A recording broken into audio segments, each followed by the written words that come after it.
طسم.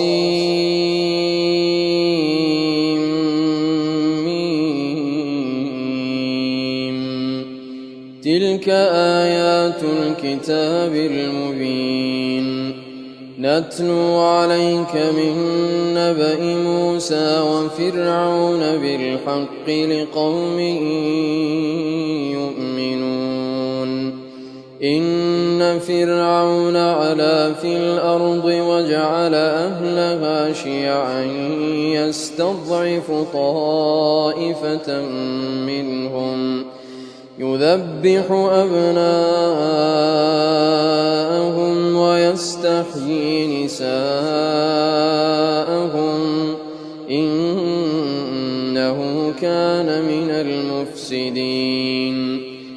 ونريد أن نمن على الذين استضعفوا في الأرض ونجعلهم أئمة ونجعلهم الوارثين ونمكن لهم في الأرض ونري فرعون وهامان وجنودهما منهم ما كانوا يحذرون. وأوحينا إلى أم موسى أن أرضعيه فإذا خفت عليه فألقيه في اليم ولا تخافي ولا تحزني إنا رادوه إليك وجاعلوه من المرسلين. فالتقطه آل فرعون ليكون لهم عدوا وحزنا إن فرعون وهامان وجنودهما كانوا خاطئين. وقالت امرأة فرعون قرة عين لي ولك لا تقتلوه عسى أن ينفعنا أو نتخذه ولدا وهم لا يشعرون. وأصبح فؤاد أم موسى فارغا إن كادت لتبدي به لولا أن ربطنا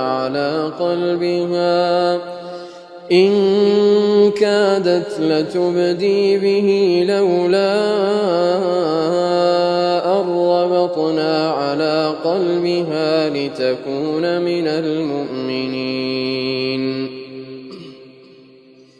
وقالت لأخته قصيه فبصرت به عن جنب وهم لا يشعرون. وحرمنا عليه المراضع من قبل فقالت هل أدلكم على أهل بيت يكفلونه لكم وهم له ناصحون. فرددناه إلى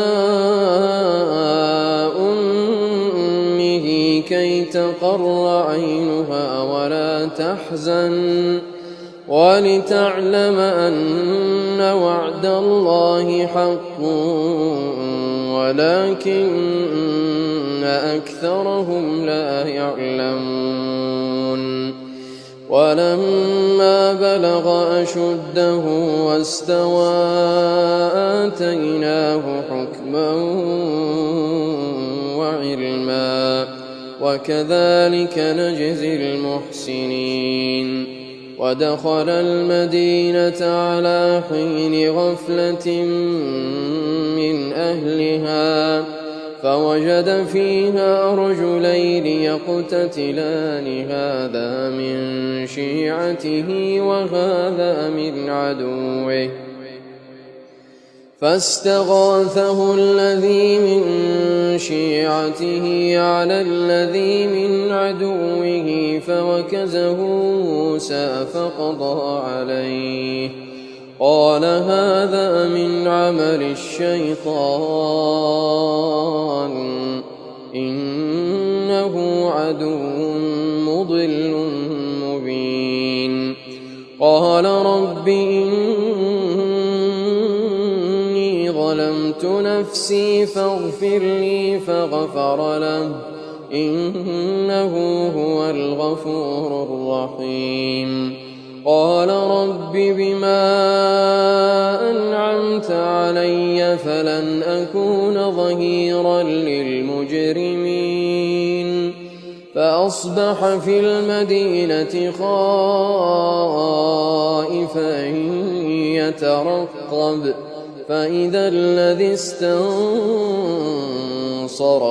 بالأمس يستصرخه قال له موسى إنك لغوي مبين فلما أن أراد أن يبطش بالذي هو عدو لهما قال يا موسى أتريد أن تقتلني كما قتلت نفسا بالأمس إن تريد إلا أن تكون جبارا في الأرض وما تريد أن تكون من المصلحين وجاء رجل من أقصى المدينة يسعى قال يا موسى إن الملأ يأتمرون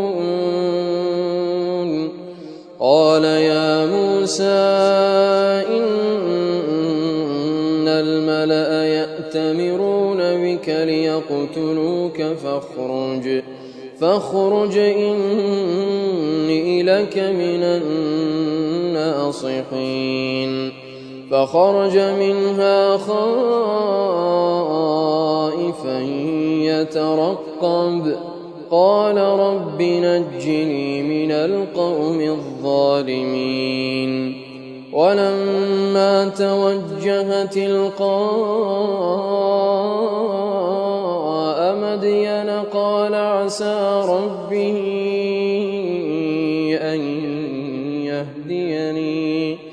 قال عسى ربي أن يهديني سواء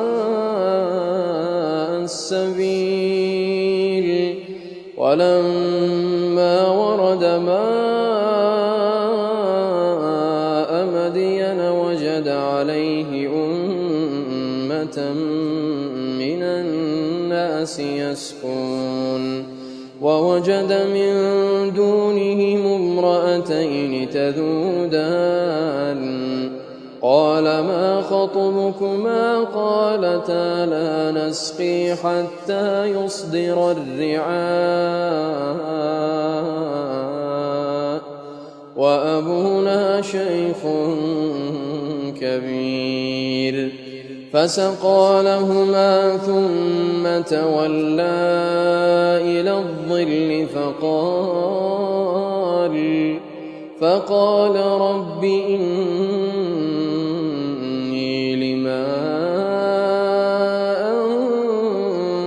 أنزلت إلي من خير فقير فجاءته إحداهما تمشي على استحياء قالت إن أبي يدعوك ليجزيك أجر ما سقيت لنا فلما جاءه وقص عليه القصص قال لا تخف نجوت من القوم الظالمين قالت إحداهما يا أبت استأجره إن خير من استأجرت القوي الأمين. قال إني أريد أن أنكحك إحدى ابنتي هاتين على أن تأجرني 8 حجاج، فإن أتممت 10 فمن عندك، وما أريد أن أشق عليك، ستجدني إن شاء الله من الصالحين. قال ذلك بيني وبينك أيما الأجلين قضيت فلا عدوان علي، والله على ما نقول وكيل.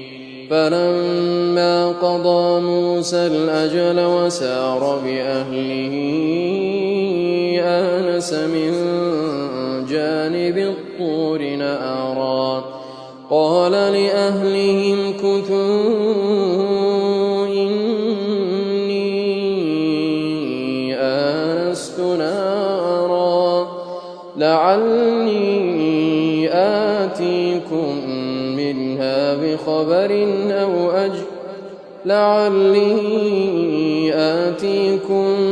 منها بخبر أو جذوة من النار لعلكم تصطلون. فلما أتاها نودي من شاطئ الوادي الأيمن في البقعة المباركة من الشجرة أن يا موسى إني أنا الله رب العالمين وأن ألق عصاك. فلما رآها تهتز كأنها جان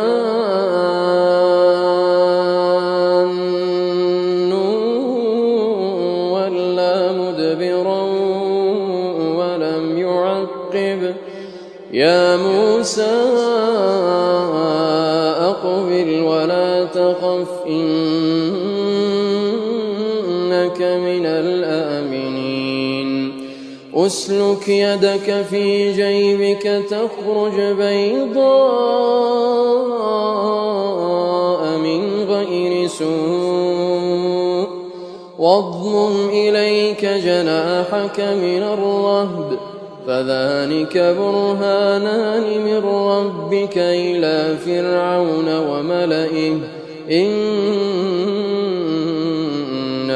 كانوا قوما فاسقين. قال رب إني قتلت منهم نفسا فأخاف أن يقتلون وأخي هارون هو أفصح مني لسانا فأرسله معي يرد أن يصدقني إني أخاف أن يكذبون. قال سنشد عضدك بأخيك ونجعل لكما سلطانا فلا يصلون إليكما بآياتنا أنتما ومن اتبعكما الغالبون. فلما جاءهم موسى بآياتنا بينات قالوا ما هذا إلا سحر مفترى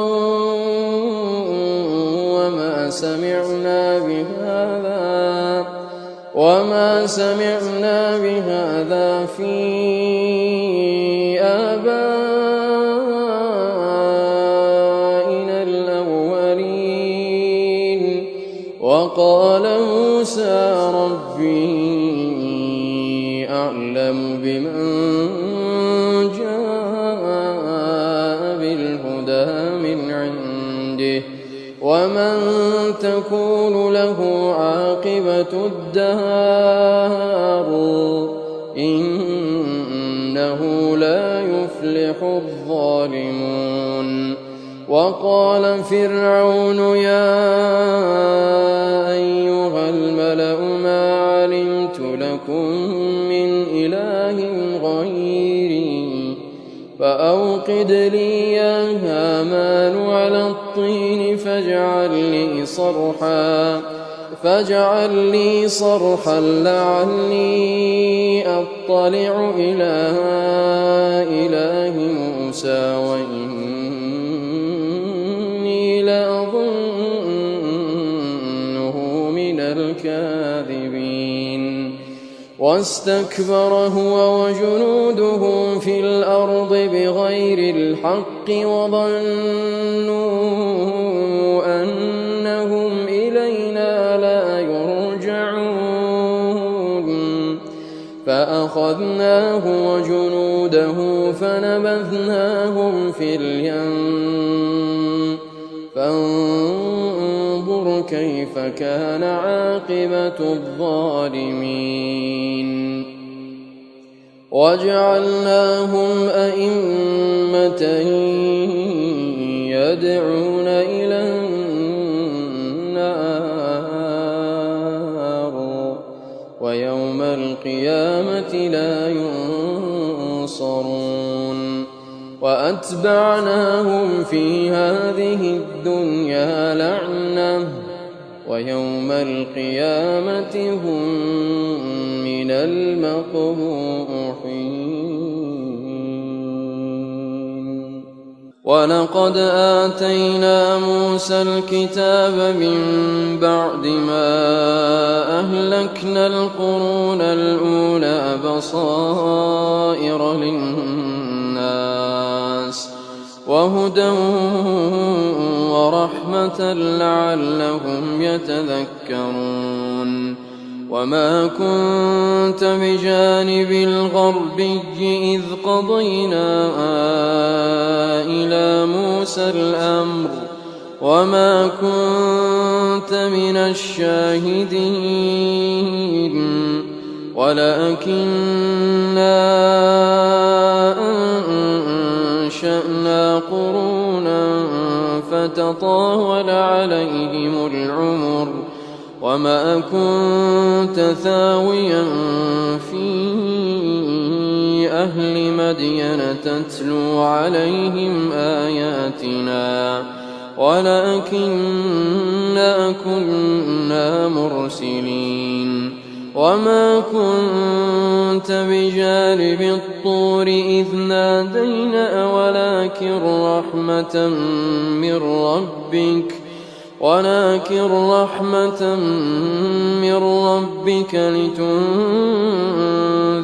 قوما ما أتاهم من نذير من قبلك لعلهم يتذكرون. ولولا أن تصيبهم مصيبة بما قدمت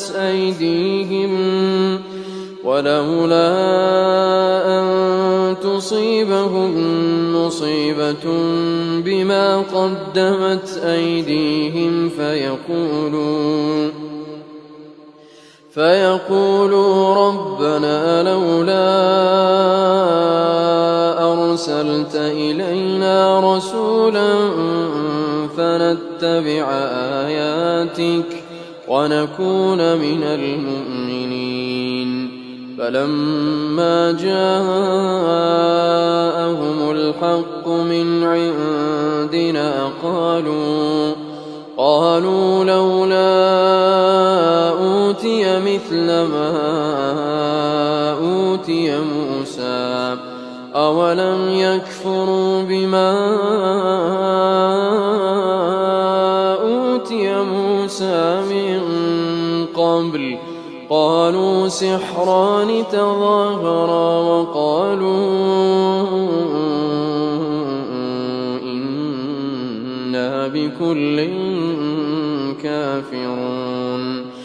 قل فأتوا بكتاب من عند الله هو أهدى منهما أتبعه إن كنتم صادقين فإن لم يستجيبوا لك فاعلم أنما يتبعون أهواءهم ومن أضل ممن اتبع هواه بغير هدى من الله إن الله لا يهدي القوم الظالمين ولقد وصلنا لهم القول لعلهم يتذكرون الذين آتيناهم الكتاب من قبله هم به يؤمنون وإذا يتلى عليهم قالوا آمنا به إنه الحق من ربنا إنا كنا من قبله مسلمين أولئك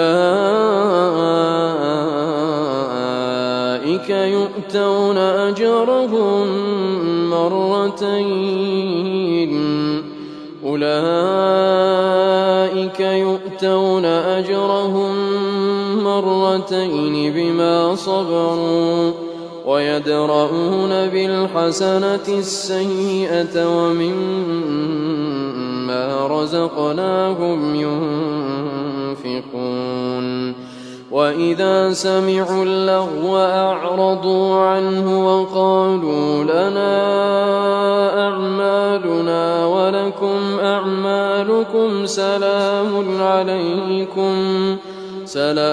عليكم لا نبتغي الجاهلين إنك لا تهدي من أحببت ولكن الله يهدي من يشاء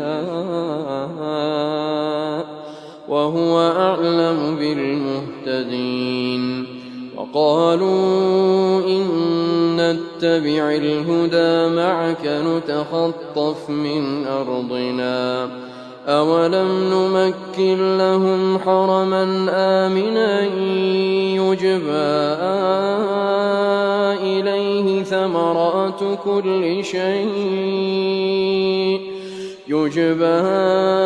إليه ثمرات كل شيء رزقا من لدنا ولكن أكثرهم لا يعلمون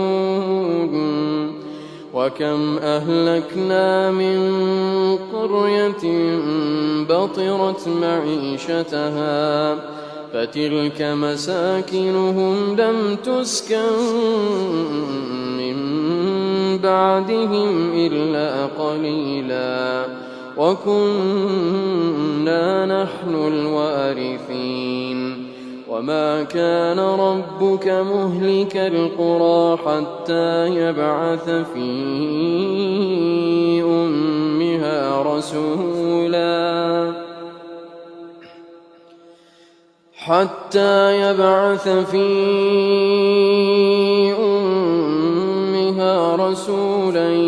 يتلو عليهم آياتنا وما كنا مهلك القرى إلا وأهلها ظالمون وما أوتيتم من شيء فمتاع الحياة الدنيا وزينتها وما عند الله خير وأبقى أفلا تعقلون أفمن وعدناه وعدا حسنا فهو لاقيه كمن متعناه متاع الحياة الدنيا ثم هو يوم القيامة من المحضرين ويوم يناديهم فيقول أين شركائي الذين كنتم تزعمون قال الذين حق عليهم القول ربنا هؤلاء الذين أغويناهم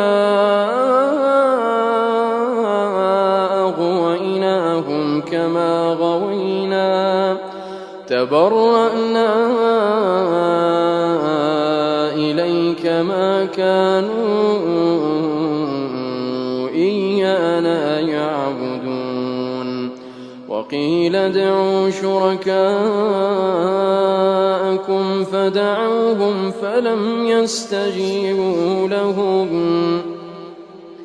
فلم يستجيبوا لهم ورأوا العذاب لو أنهم كانوا يهتدون ويوم يناديهم فيقول ماذا أجبتم المرسلين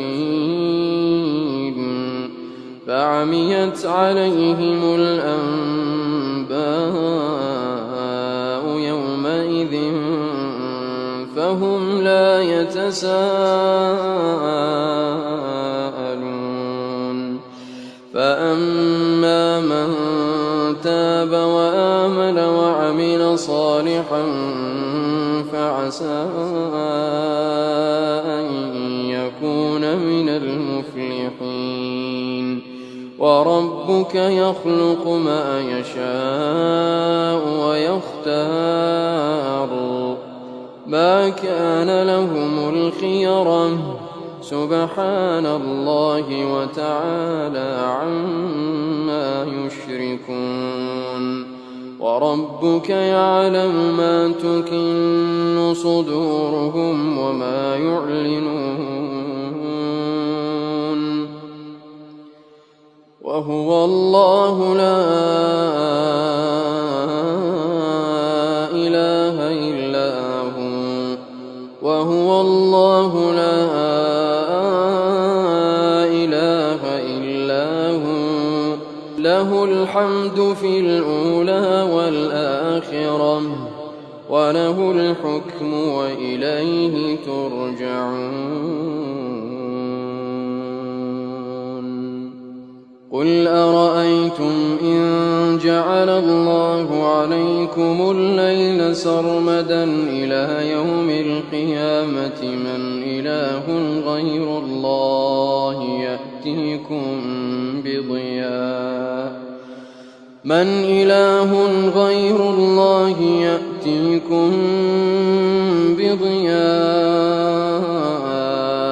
أفلا تسمعون قل أرأيتم إن جعل الله عليكم النهار سرمدا إلى يوم القيامة من إله غير الله يأتيكم بليل تسكنون فيه أفلا تبصرون ومن رحمته جعل لكم الليل والنهار لتسكنوا فيه ولتبتغوا من فضله ولعلكم تشكرون ويوم يناديهم فيقول أين شركائي الذين كنتم تزعمون ونزعنا من كل أمة شهيدا فقلنا هاتوا برهانكم فعلموا أن الحق لله وضل عنهم ما ما كانوا يفترون. إن قارون كان من قوم موسى فبغى عليهم وآتيناه من الكنوز ما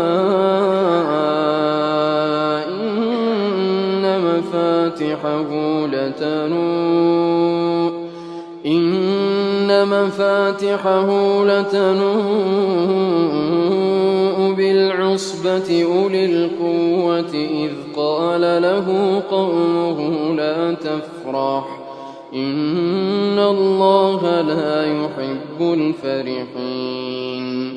وابتغ فيما آتاك الله الدار الآخرة ولا تنس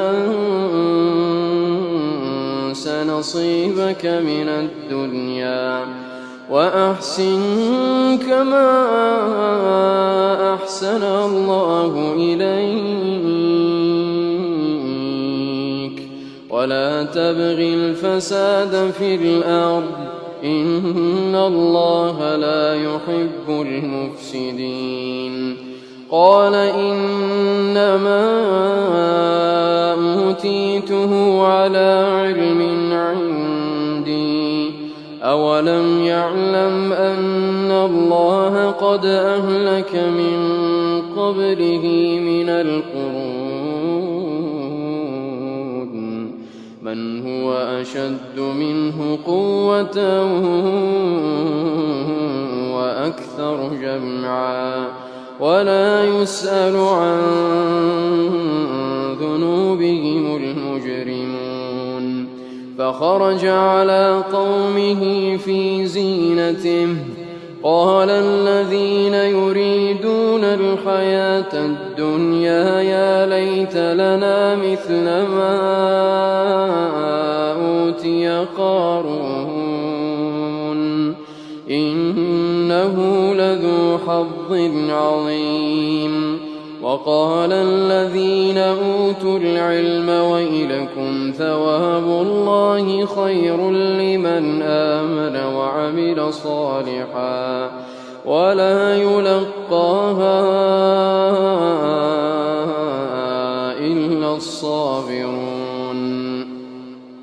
فخسفنا به وبداره الأرض فما كان له من فئة ينصرونه من دون الله وما كان من